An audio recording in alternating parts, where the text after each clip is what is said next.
The fight against tuberculosis in Uganda is facing a funding challenge, with health officials warning that limited resources could undermine efforts to find and treat thousands of people living with the disease. The Ministry of Health and the Stop TB Partnership are now calling on Parliament to increase domestic financing, strengthen oversight and keep tuberculosis high on the national agenda. As a team, as members of Parliament, we need to keep the agenda, like people have requested here, of ending TB, but also ensuring that the different diseases that affect our people are kept high on the agenda.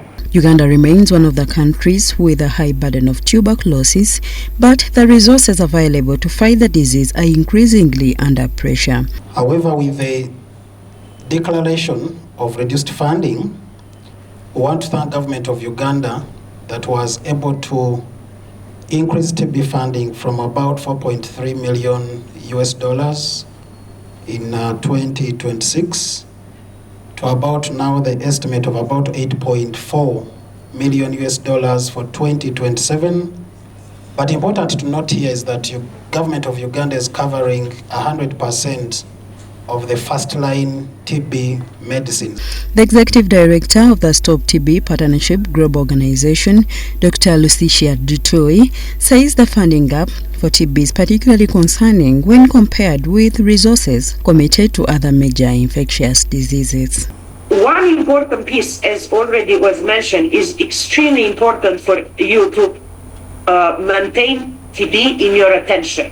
And the integration will not work as long as we will have, again, different type of diseases, and one more important than the other. They say stronger parliamentary oversight will be critical as international health financing becomes more constrained.